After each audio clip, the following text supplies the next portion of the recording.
지난 주간 땡스기빙 명절 잘 보내셨습니까? 얼굴들이 이렇게 환하게 올라오신 것 같아요. 잘들 드셔서.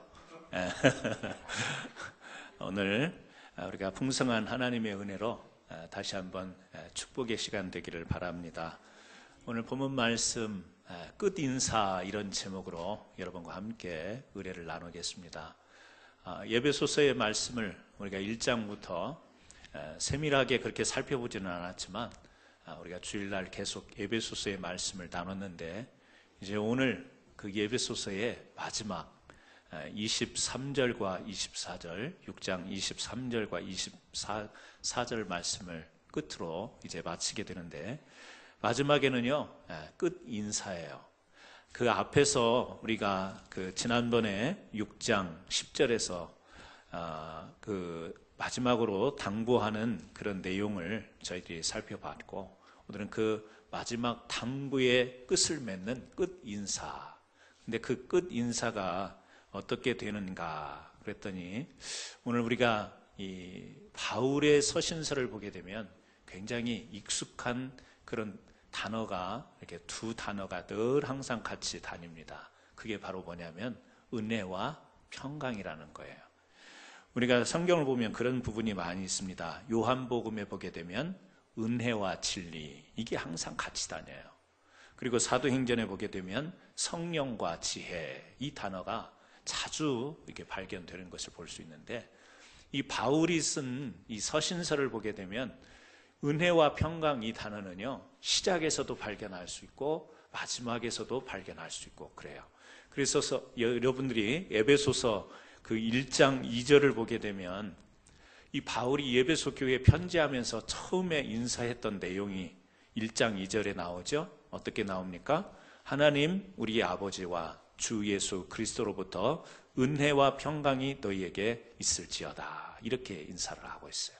그런데 오늘 이제 마지막으로 정말 자기가 하고 싶은, 당부하고 싶은 말을 다 마친 뒤에 마지막 인사를 하는데, 오늘 또 그렇게 이야기하고 있는 거예요. 제가 한번 다시 23절과 24절을 읽어드리겠습니다. 보시면요, 아버지 하나님과 주 예수 그리스도께부터 평안과, 그렇죠? 평강, 평안. 이게 구약의 히브리어로 말하면 샬롬이에요. 그래서 평안하고 평강하고 안녕, 이런 의미가 이 샬롬이라는 말 속에 담겨 있죠. 그래서 우리가 그 히브리어로 샬롬 그러면 평강하십니까? 그런 인사잖아요. 그런데 여기도 보게 되면 지금 평안과, 그리고요 24절을 보세요. 우리 주 예수 그리스도를 변함없이 사랑하는 모든 자에게 은혜가 있을지어다. 그러니까 평강과 은혜를 같이 붙여놓은 건 아니지만 이 23절과 24절 끝 인사 속에도 빠뜨리지 않는 것은 뭐냐면, 에베소 교회와 성도들이 하나님의 은혜와 평강 가운데 거하기를 간절히 바라는 마음으로 인사를 하고 있어요. 그런데 여기서 23절과 24절, 여기에서 한 가지 덧붙여진 게 있어요. 그게 뭐냐면 사랑이에요. 항상 바울은 은혜와 평강이 너희에게 있을지어다, 이렇게 이야기했는데, 이 마지막 끝 인사에서 한 가지 덧붙여진 게 있는데, 그게 뭐냐면 사랑. 그래서 23절을 다시 보십시오. 예수 그리스도께로부터 평안과 믿음을 겸한 사랑이 형제들에게 있을지어다. 믿음과 함께하는, 믿음을 겸비한 사랑이 형제들에게 있을지어다. 은혜와 평강에 뭐가 덧붙여졌죠? 사랑이 덧붙여졌어요. 그리고 24절에도 보면 우리 주 예수 그리스도를 변함없이 사랑하는 모든 자에게, 그러니까 이 인사를 전하는 그 대상들인 에베소 교회, 또 성도들, 또 믿는 자들을 향해서 예수 그리스도를 변함없이 사랑하는 모든 자들에게 이 인사를 전하고 싶다. 은혜와 평강과 믿음을 겸비한 그 사랑의 인사를 변함없이 예수님을 사랑하는 자에게 전하고 싶다. 그래서요, 은혜와 평강과 뭐가? 사랑이 이 바울의 인사말 속에 담겨 있는 것을 우리가 볼 수가 있습니다. 여러분, 이 에베소서를 쓰는 지금 바울은 사실 감옥에 있는 상황이에요. 자기가 언제 죽을지 모르는 그런 상황이에요. 그러니까 그 에베소 교회, 이 에베소 지역에 가서 사여행 때 2년 동안 그곳에서 말씀을 전하고 가르쳤습니다. 그래서 그곳에 있는 성도들을 마음속에 지울 수가 없는 거예요. 그 교회를 마음속에 지울 수가 없어요. 그래서 정말 자기의 간절한 마음을 담고 지금 그 교회에 편지를 하고 마지막 끝 인사를 하는데, 여기에서 정말 에베소 교인들이 하나님의 은혜가 임하는, 하나님의 평강이 있는 삶을 살았으면 좋겠다. 그리고 예수 그리스도를 변함없는 사랑으로 섬겼으면 좋겠고, 그 사랑이 늘 항상 있었으면 좋겠다, 이렇게 당부를 하죠. 그런데 우리가 아는 것처럼 바울이 순교를 하고 나서 그 다음에 우리식으로 말하면 이 에베소 교회의 2대 사역자, 담임 목사, 어떻게 표현을 하자면요, 일대가 바로 에베소 교회에서 사역한 일대가 바울이라면 그 뒤를 이은 2대가 누구냐면 디모데예요. 근데 디모데도 역시 순교를 당하게 되죠. 그리고 나서 이제 그 에베소 교회 3대로 부임하는 사람이 누구냐면 사도 요한이에요. 그런데 이 사도 요한이 우리가 이 성경에서 뒤에 보게 되면 요한 1서, 2서, 3서가 나와요. 누가 썼게요? 너무 지금 당연한 것을 질문하니까, 요한 1서, 2서, 3서를 누가 썼습니까? 사도 요한이 썼어요. 어디에서 썼습니까? 에베소에서 썼어요. 에베소에서 이 사도 요한이 에베소 교회에 부임을 했잖아요. 3대로. 그러니까 그곳에서 이제 에베소 교인들을 향해서, 그리고 그 지역에 있는, 주변에 있는 사람들을 향해서 요한 1서, 2서, 3서를 썼는데, 요한 1서, 2서, 3서를 여러분이 읽다가 보면 발견하는 것이 있어요. 뭐죠? 사랑이에요. 하나님은 사랑이시다. 이게 어디에 나와요? 요한 1서에 나오는 거예요. 그리고 성도들을 향해서 우리가 행함과 진실함으로 사랑을 하는데, 그 사랑이 그냥 말로만이 아니라 행함과 진실함으로 하자. 우리는 하나님의 사랑 속에 속한 자들이다. 계속해서요, 요한 1서부터 읽다 보면 그 강조점이 뭐냐면 사랑이라는 것을 알 수가 있어요. 그러니까 지금 여기 바울도 빌립보서, 에베소서에서 마지막에 은혜와 평강이 있기를 바라고 사랑을 당부해요. 그런데 3대인 이 사역자인 사도 요한도 요한 1서, 2서, 3서를 예배소에서 쓰게 됐는데 계속해서 사랑을 강조해요. 그리고 이 사도 요한이 마지막에 AD 64년에 네로의 박해를 받고 결국에는 반모섬이라는 곳으로 유배를 가게 돼요. 몇 번의 죽을 고비를 넘긴 뒤에 반모섬에 이제 유배를 가죠. 그리고 그곳에서 하나님께 계시를 받아서 쓰게 된 성경이 요한 계시록이에요. 그런데 여러분, 요한 계시록의 말씀을 생각나세요? 그 소아시아의 교회에, 여러 교회에게 편지하는 내용이 나와요. 그 가운데 요한계시록 여러분 한번 펴보시면 좋겠습니다. 2장, 요한계시록 2장을 펴보시면 여러 교회에, 소아시아의 교회에 편지하는 내용이 나오는데 에베소 교회에 보내는 말씀이 나와요. 이 에베소 교회에 전하는 이 말씀 가운데에 2장 4절 말씀을 같이 한번 읽어봤으면 좋겠습니다. 요한계시록 2장 4절 시작. 그러나 너를 책망할 것이 있나니 너의 처음 사랑을 버렸느니라. 자, 사도 요한이 이제 요한 1서, 2서, 3서도 에베소에 썼다가 나중에는 이제 쫓겨서 반모섬이라는 곳에 가서 하나님의 계시를 받고 요한계시록을 쓰는데, 그때도 에베소 교회를 향해서 편지를 보내는데 어떤 내용을 보내느냐, 정말 잘하고 이 에베소 교회가 정말 하나님 앞에 성실하게 한 부분을 앞에서 칭찬을 해요. 칭찬을 하고 나서 뒤에 책망할 게 하나가 있다, 그렇게 이야기하는데 그 책망하는 내용이 뭐예요? 첫사랑을 버렸다, 이 말이 나와요. 자, 바울은 에베소서에서 마지막으로 자기가 많은 권고의 말을 한 뒤에 당부했던 게 뭐예요? 은혜와 평강이 있기를 바란다. 그리고 에베소 교회 성도들에게 사랑이 있기를 바란다. 변함없는 그리스도에 대한 변함없는 사랑이 있기를 바란다. 이렇게 당부를 했어요. 그리고 또 요한 1서, 2서, 3서에 가보면 사도 요한도 사랑, 사랑, 사랑 그렇게 강조했어요. 그런데 요한계시록 마지막에 가서 이제 하나님으로부터 이 책망받는 하나의 내용이 있는데, 그게 뭐냐면 에베소 교인들이 그 첫사랑을 버려버렸다, 이것을 책망하고 있어요. 앞에서는 그렇게 사랑을 당부했는데 뒤에 가가지고는 그 사랑을 버렸다고 책망받고 있는 거예요. 저는 오늘 이 바울의 끝 인사를 통해서 왜 에베소 교회가 이렇게 바울이 신신당부하고 얼마나 2년 동안 정말 온 힘을 기울여서 말씀을 가르쳤는지 몰라요. 그런데도 불구하고 그 당부하고 상관없이 나중에 그 첫사랑을 잃어버린 에베소 교회, 왜 에베소 교회는 그 첫사랑을 잃어버렸을까? 역사 속에서는 두 가지 이유를 우리가 들 수가 있습니다. 하나는요, 이 에베소라고 하는 지역은 원래 굉장히 큰 도시였습니다. 무역이 발달하고, 그러니까 시골이 아니라 도시였기 때문에 사람들의 지식 수준도 높고 문화도 발전하고 발달하고 그랬던 지역이에요. 더불어서 그곳에는 아뎀이라고 하는 여신을 섬기는 이런 우상 숭배하는 일들이 그 도시 자체를 굉장히 덮고 있었던 그런 우상 숭배 도시이기도 했습니다.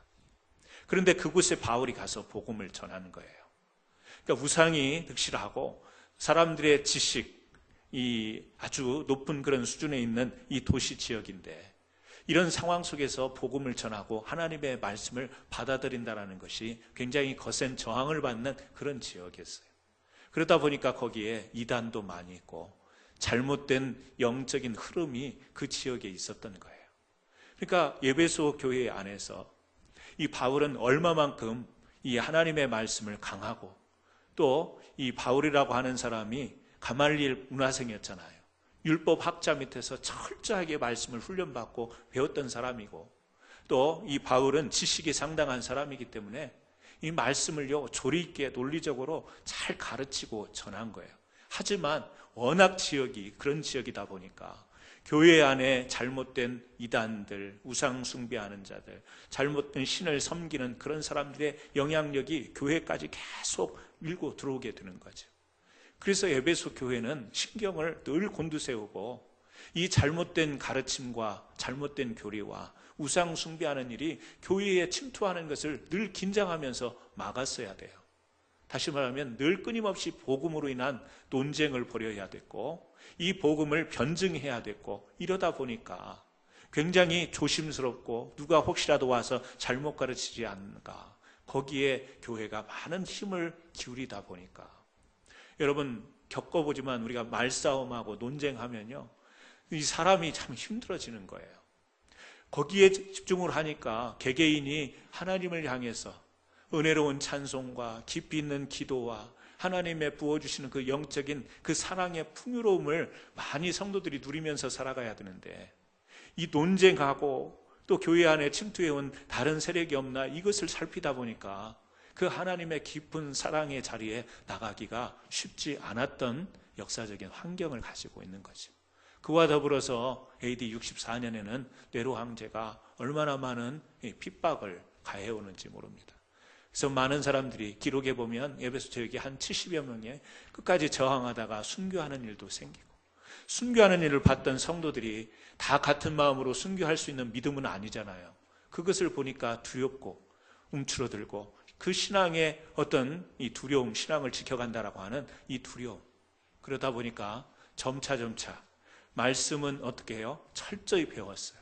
말씀은 아주 이 복음을 논리적으로 배웠지만, 그런 이 계속된 대립과 더불어서 또 살펴야 되는 것과 더불어서 그런 긴장 가운데 있다 보니까 개인적인 또 교회적인 영성이 이 하나님의 풍성한 사랑으로 나가기보다는 그렇게 논쟁하고 다투는 일에 에너지, 힘을 다 쏟다 보니까 그 사랑을 놓치게 되는 이런 역사적 환경을 가지고 있었던 거죠. 저는 이런 에베소 교회 앞에서 보면요, 그 요한계시록에 보게 되면, 요한계시록 2장에 보면 그 에베소 교회를 칭찬하는 내용이 나와요. 우리가 아까 4절을 읽었지만 2절을 한번 보십시오. 제가 읽어드릴게요. 요한계시록 2장 2절. 내가 네 행위와 수고와 내 인내를 알고 또 악한 자들을 용납지 아니한 것과 자칭 사도라 하되 아닌 자들을 시험하여 그의 거짓된 것을 네가 드러낸 것과 또 내가 참고 내 이름을 위하여 견디고 게으르지 아니한 것을 아노라. 에베소 교회를 향해서 칭찬한 내용이에요. 뭐라고 하죠? 악한 자들을 용납하지 않았고 자칭 사도라고 하는 잘못된 거짓된 사도들을 거짓을 다 드러냈고, 에베소 교회가요 바울에게 아주 이 복음을 말씀을 잘 배웠어요. 훈련 받았어요. 그렇기 때문에 이게 무슨 거짓된 교리인지 잘못된 가르침인지를 구별을 잘하는 거예요. 말씀 안에서 반드시 섰던 거예요. 진리 안에서 반드시 섰던 거예요. 그런데 뭘 잃어버렸어요? 첫사랑을 잃어버렸어요. 말씀은 잘 훈련받아서 배워서 말씀은 잘 알았는데 문제는 뭐예요? 그 하나님의 풍성한 사랑, 다시 말하면 이 마음 속에 있는 감성적이고 감정적이고 그 하나님께서 깊이 사람이 말로 표현할 수 없는 그 하나님의 임재를 느끼는 것은 굉장히 약해진 거예요. 그러면서 말씀은 알기는 아는데 가슴이 뜨겁지를 못하는 거예요. 이 말씀이 복음이 무엇인지는 알고 구원이 무엇인지는 아는데 이 마음속에서 감동이 없는 거예요. 감화가 없는 거예요. 감격함이 없어지는 거예요. 그러니까 이 신앙생활 자체가 굉장히 드라이해지는 거, 메말라지는 거예요. 저는 오늘 이 말씀을 보면서 이런 생각을 했어요.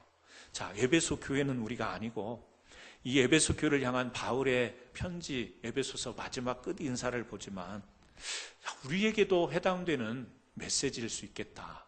우리 교회에게도 하나님께서 칭찬하실 내용과 또 책망하실 내용이 있다면 우리 교회는 어떤 부분을 칭찬받고 어떤 부분에 있어서는 책망받을 수 있는 내용을 우리가 안고 갈까? 아니 우리 개개인이 우리가 하나님 앞에 신앙생활하는데 내 개개인이 하나님 앞에 칭찬받을 부분은 무엇이고 혹시라도 하나님으로부터 내가 잘못했다고 책망받을 내용은 무엇이 있을까? 이것을 한번 잠시지만 생각을 해보고 싶은 그런 말씀을 전하려고 합니다. 여러분, 아까도 말했지만 에베소 교인들은요 말씀의 훈련을 잘 받았어요.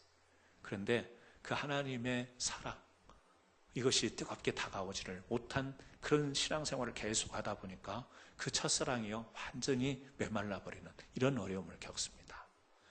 우리가 신앙생활을 하지만 우리 사람은 영성이 있어야 되는 거죠. 아울러서 지성이 있어야 됩니다. 우리가 영성이 있어야 되고 지성이 있어야 되죠. 이성이 있어야 되는 거예요.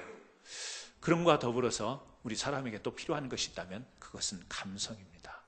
이것이 균형 있게 다 어우러질 때 우리 사람은요 그 안에서 인격적인 신앙생활을 할 수가 있는 거예요. 지성과 이성으로 우리가 기울여서 말씀을 잘 배우고 그 말씀 그러면 딱 머리에 와 닿고 이미 배워서 잘 알고 있다 할지라도 우리가 이성적으로 논리적으로 잘 정리가 돼 있다 할지라도 하나님이 기름 부어주시는 성령의 그 영성이 사라져버리면 우리는요 너무 교리적인 신앙생활을 할 수밖에 없어요. 또요 하나님이 귀한 말씀을 통해서 우리에게 진리를 주셨다 할지라도 이 말씀이 내 가슴 속에 와 닿지 않으면 내 심령 속에 깊은 곳에 와 닿지 않으면 단순히 우리는 지식적인 그런 종교 활동에 불과한 삶을 살게 되는 거예요. 저는 한번 생각해 봤어요. 우리 성도님들이 오랫동안 신앙생활하면서 이 하나님 말씀을 얼마나 많이 묵상하고 훈련받고 그랬어요. 여러분들을 우리가 다 기억력이 이게 깜빡깜빡 다 잊어버려서 그렇지, 그죠? 네. 우리가 기억을 잘 못합니다. 기억력이 한계를 가지고 있어요. 그렇다고 해서 모르는 건 아니에요. 하나님의 말씀을 배웠고 그 가운데 늘 우리가 서 있는 삶을 살려고 노력하기 때문에 이 말씀을 딱 말하라고 하면 기억이 나지 않아서 그렇지 알고 있어요. 우리가 하나님 말씀을 압니다. 또요 우리가 그래도 나름 세상에서든 또 경험으로서든 나름대로 우리가 가지고 있는 지식들이 있습니다. 이 말씀과 더불어서 이 지식들이 겸비함으로 인해서 우리가 하나님을 어떻게 믿어야 되는지 그리고 우리가 어떤 이 믿음의 방향으로 나가야 되는지를요 우리는 다 가늠하고 있어요. 그런데 우리 신앙생활 가운데 참 어려운 부분이 있다면 그 부분은 감성의 부분이 아닌가 그런 생각을 해요. 감정. 좀 쉽게 이야기하면 감정. 왜요?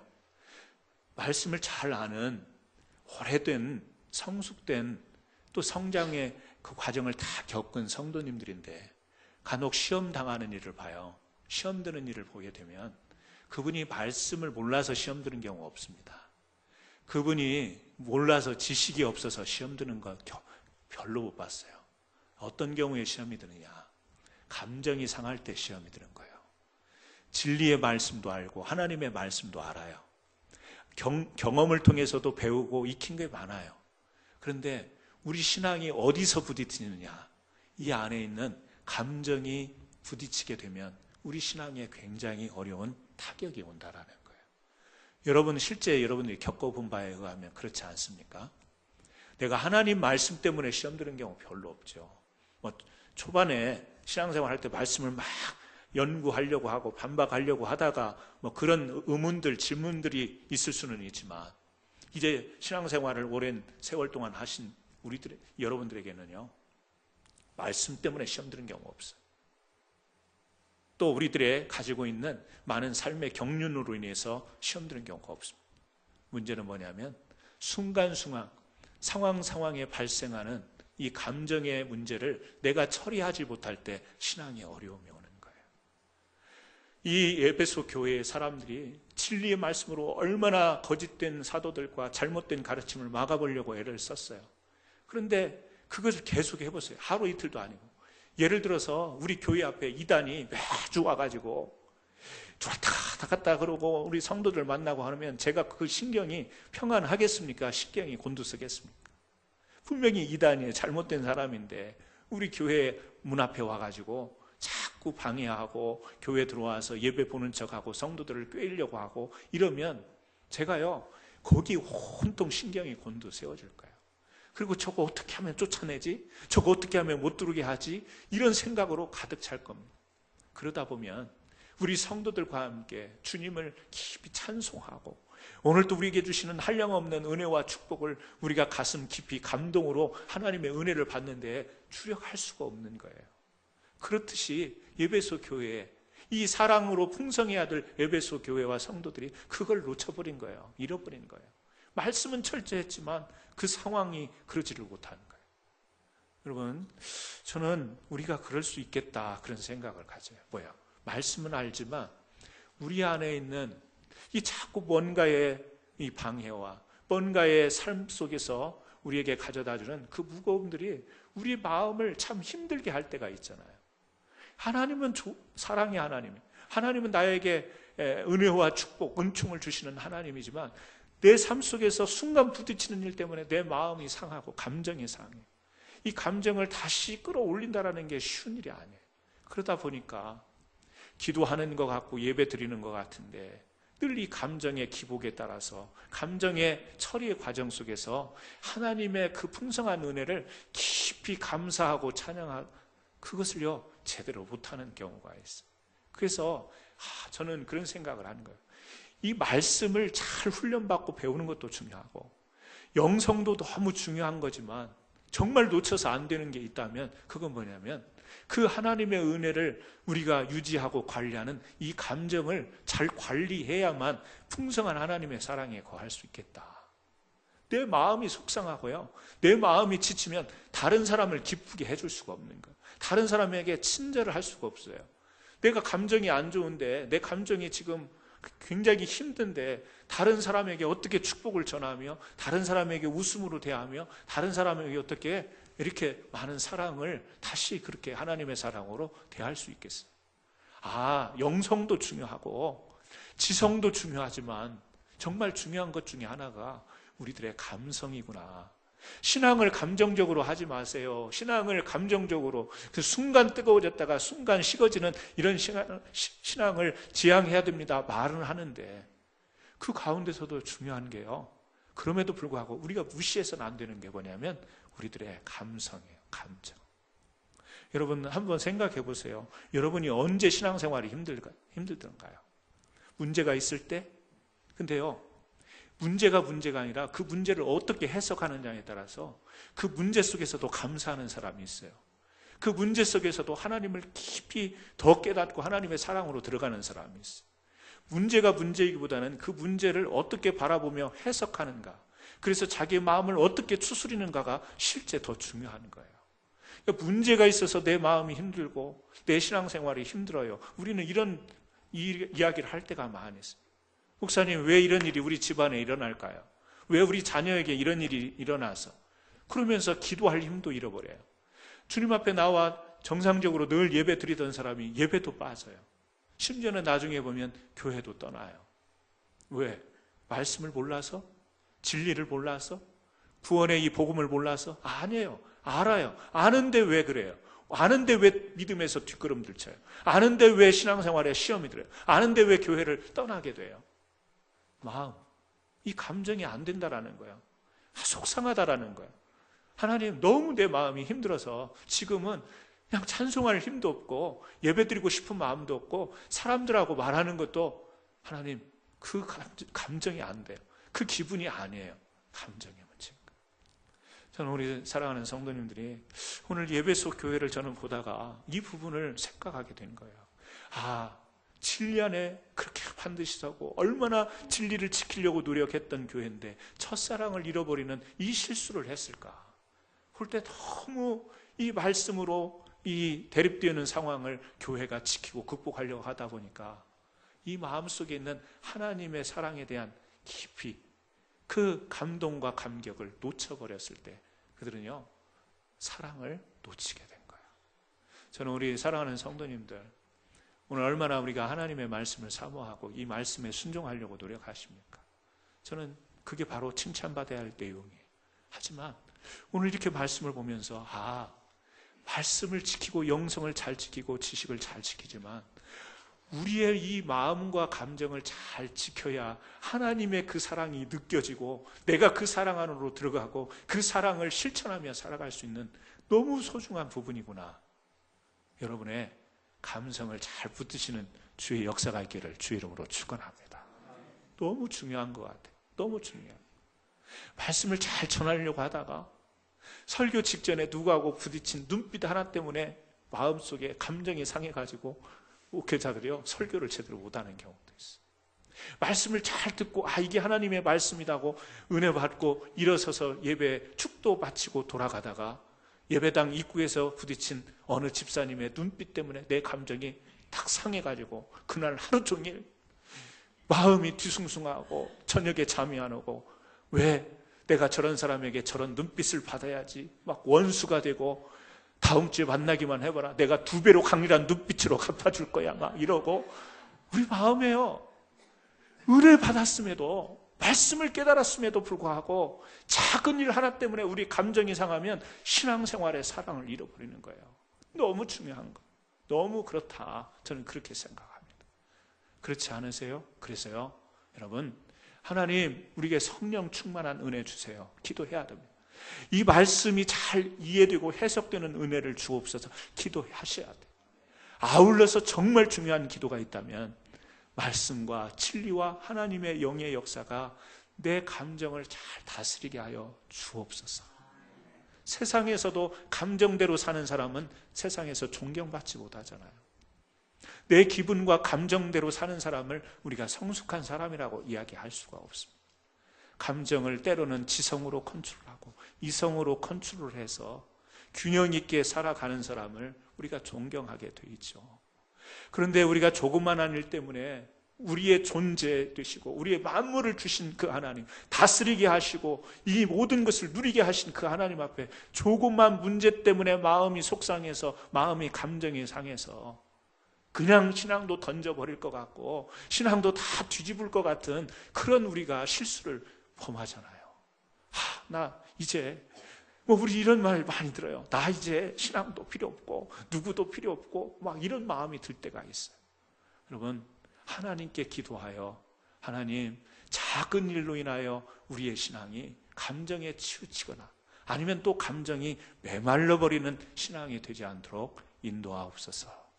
이 기도가 또 이 당부가 우리에게 다 드려지기를 주님의 이름으로 축원합니다. 저는 이 말씀을 통해서 우리가 감성도 잘 다스려야 되고 또 한편으로 우리가 이 말씀 가운데에서 이 하나님께서 교회에 특별히 우리 교회에 주시는 이 당부 가운데 뭐가 우리에게 책망받지 않고 잘 감당해야 될 부분인가? 사람이 감정도 잘 다스려야 되지만 고정관념이라고 하는 우리들의 굳어진 마음과 생각, 이것도 잘 다스려야 되는 거예요. 교회와 우리가 삶을 살다 보면 사람들이 이런 말이 있습니다. 2년 정도, 세월이 2년 정도 이렇게 반복된 삶을 꾸준히 우리가 살다 보면 사람들은 고정관념의 틀에 갇히기가 쉽다, 이렇게 이야기를 해요. 그러니까 내가 지금까지 해왔던 패턴, 이것이 계속 유지되는 것이 옳다고 생각하고 그것이 바르다고 생각하는 경우가 많이 있다라는 거예요. 저는 우리가 한 번쯤은 이런 것으로부터 한번 생각을 해볼 필요가 있어요. 내가 지금까지 했던 신앙생활이 의로운 것이다라고 하는, 내가 지금까지 신앙생활을 해왔던 것이 바르다라고 하는 이 생각을 한 번쯤 점검해 볼 필요가 있다라고 하는 거.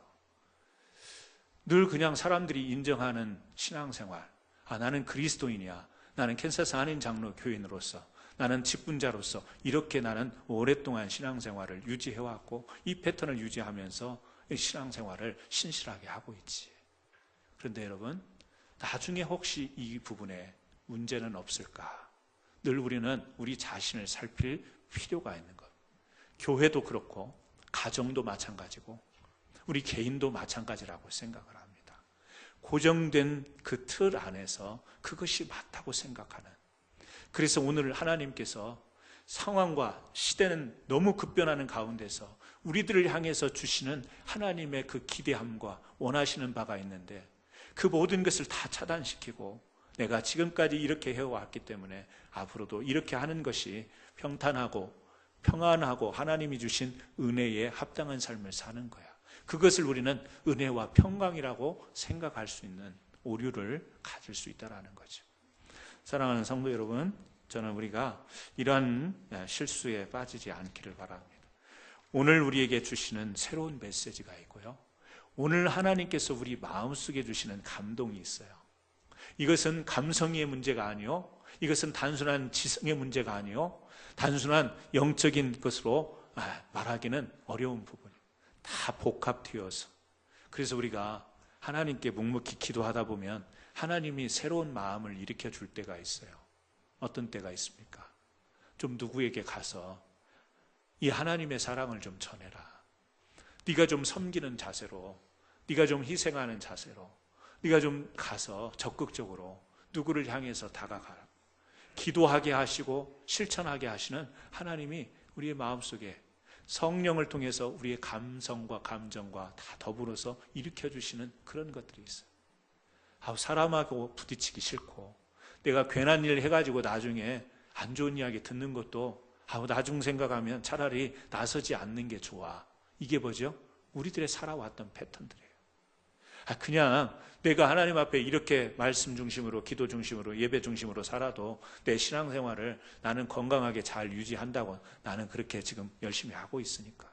그런데 하나님이 자꾸 우리에게 사인을 주시고 때로는 설교자를 통해서 이렇게 하시라고 막 메시지를 선포하게 하시고 할 때 그것을 들을 때 그렇게 해야 되는가? 정말 그렇게 나도 실천해 봐야 되는 건가? 이런 생각을 갖다가도 다시 고개를 젓죠. 복잡하게 꼭 그렇게 안 해도 하나님 나를 아실 거 아니야.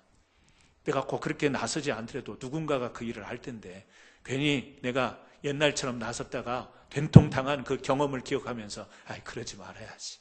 그냥 하던 대로 하자. 이런 우리가 안주하는 패턴 속에 신앙생활을 할 수가 있어요.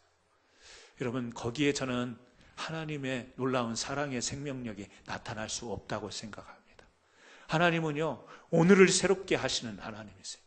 오늘을 새롭게 한다는 것은 만물과 모든 일의 섭리뿐만 아니라 우리 안에 역사하시는 그 하나님의 그 지적하심과 깨닫게 하심과 우리로 하여금 주시는 이 사명도 새롭게 하시는 하나님. 혹시 우리가 그런 부분이 있지 않습니까? 난 너무 나서지 않고 그냥 하던 대로 할 거야.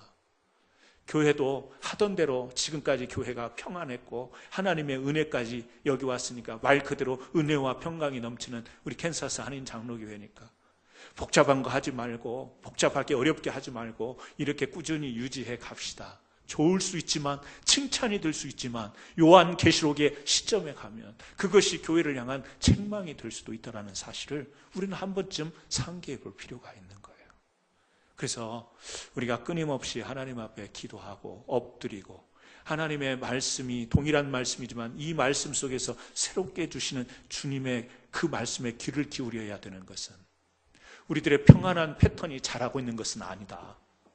우리들이 은혜를 누리고 있는 것이 지금 잘 가고 있는 패턴이 될 수는 없다. 이것을 내려놓고 오늘 우리가 해야 될 것을 바로 찾는 이 영적인 작업이 우리 교회 안에 필요하고 성도들에게 필요하다. 목회자는 앞에서 이제 새로운 한 해 기도하자, 우리가 기도로 회복하고 기도합시다 라고 하는데, 내가 어떻게 안 하던 기도를 또 시간을 내서 기도해, 안 참석하던 기도회를 또 그냥 내가 집에서 기도하고 직장에서 기도하고 그냥 일터에서 무시로 기도하는 기도의 패턴대로 나는 가야지. 여러분, 이거 아니라는 이야기예요. 우리 전도합시다. 이웃 사랑하면서 한 영혼이라도 주님 앞으로 인도합시다. 사람들 연락하는 것도 귀찮고 1년 내동 연락 안 타가 교회 나오라고 전화하는 것도 좀 민망스럽기도 하고, 그냥 가다가 이래저래 혹시 만나는 사람이 있으면 그런 사람이나 인도해야지. 여러분, 우리가 그런 패턴으로 신앙생활을 하고 있지는 않습니다. 우리가 그런 패턴으로 나가고 있지는 않아요. 뭔가 우리가 살아가는데 필요한 물건들이 새로운 것이 나오면 얼마나 우리는 많은 관심을 가지고 때로는 그것을 가져보려고 애를 쓰는지 몰라요. 저도 이번에 땡스기빙 블랙 프라이데이 때 제가 그동안에 막 사고 싶었던 게 있었어요. 너무 사고 근데 그 돈 주고 사기는 아까워서 이날을 기다렸던 거 아니에요.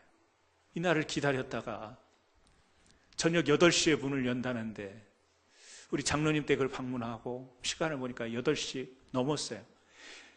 줄은 못 서더라도 그 시간에는 가야 그걸 살 수 있을 텐데 계속 드라이브 하면서 그 생각을 하고 다 갔는데 이미 사람들이 다 한 보따리씩 다 들고 나와서 내가 원하는 거 다 팔렸겠다. 그래도 혹시 아냐. 그러고 하나님이 나를 긍휼히 여겨주시면 하나라도 남겠지 하고 가서 딱 갔더니 왜 또 그 섹션에는 사람들이 많이 몰려있어요. 그래서 거기 점원에게 말을 해가지고 요거 있냐, 요 칼라 있냐 그랬더니 찾아보겠다고 가는데 왠지 불안해. 그래서 딱 오더니 하나를 딱 들고 내니 라스트 원. 기분 째진 거 아니에요. 너무 좋은 거 아니에요. 갖고 싶은 거 세상에 나오면요, 그거 가질 때까지는 마음이 편치가 않아요. 그거 내가 소유할 때까지는 이거 재미가 없어요. 사는 재미가 없어요. 그거 딱 가지고 나니까 세상이 내 것 같잖아요. 얼마나 블랙 프라이데이 나잇에 신났는지 몰라요. 그죠? 세상에 뭐 하나 오면요, 새로운 거 하나, 그게 얼마나 빨리 세상이 변하고 빨리 많이 쏟아지고 막 이래요. 우리 얼마나 민감한지 몰라요. 그런데 우리의 신앙은 민감하지를 못한 것 같아요. 하나님의 은혜는 오늘 또 새롭게 쏟아져 있고, 하나님의 은혜는 그 십자가 은혜 앞에 오늘 또 새로운 것이 준비되어 있는데 우리는 그거에 대해서 기대감이 없고, 그거에 대해서 막 간절함이 없고, 그거에 대해서 새롭게 다가가려고 하는 이 열정과 의지가 별로 안 보이는, 여러분 눈에 보이지 않지만 오늘 또 이 성전 안에 여러분들에게 하나님이 주시고자 하는 너무 많은 놀라운 은총들이 있는 줄 믿으시길 바랍니다. 그 심정으로 여러분들이 달려왔어야 되고, 오늘 가실 때 눈에 보이지 않지만 하나로 안고 가셔야 되는 거예요. 그냥 전에 쓰던 게 편해. 20년, 30년 쓰던 거 편해. 뭐 새로 살 것 없어. 어떻게 되죠? 세상에서 뒤처지죠. 올드 패션이 되는 거죠. 뒤처지는 삶이 되는 것처럼 우리의 영성의 부분에 있어서도 여러분 그러한 은혜가 있었으면 좋겠어요. 정말 새로운 하나님의 은혜를 구하고 새롭게 하시고자 하는 하나님의 은혜 속에 나가려고 하는 고정의 그 관념과 그 틀을 깨시는 저와 여러분 되기를 주님의 이름으로 부탁을 드립니다. 마지막으로 여러분, 우리가 하나님 앞에 영성을 잘 관리하시는 믿음의 사람들이 되어야 되겠습니다.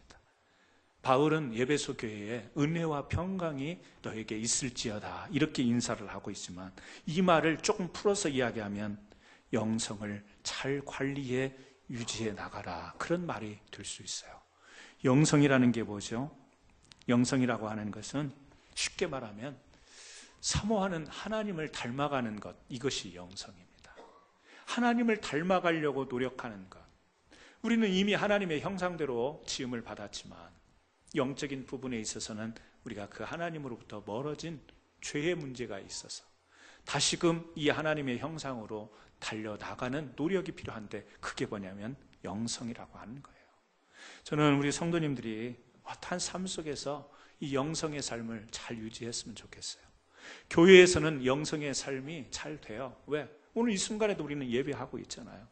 하나님의 영 가운데 말씀과 찬송과 예배를 통해서 영성을 누리지만, 문제는 뭐냐면 교회를 떠나서 교회 밖을 나갔을 때 우리는 영성을 잘 관리하는가? 교회 밖에서 여러분 영성 관리가 잘 됩니까? 안 돼요. 쉽지가 않아요. 저는 두 가지 이유 때문이라고 생각해요. 하나는 너무 바빠서, 분주해서. 또 하나는 세상 살아가는 삶의 두려움 때문에. 우리가 교회 밖에 나가서도 하나님의 그 형상을 따라 닮아가는 그 하나님의 사랑과 부합되는 삶을 살아야 되는데, 우리가 거센 저항을 만나는데, 그게 뭐냐면 바쁘다라는 거예요. 분주한 거. 그리고 또 하나는 삶이 가져다주는 두려움이에요. 문제가 해결되지 않으면 늘 언제나 우리는 걱정이라는 것을 가지고 있어요. 그게 심화되면 두려움이 드는 거예요. 살아가면서 문제가 발생하지 않는 사람이 없죠.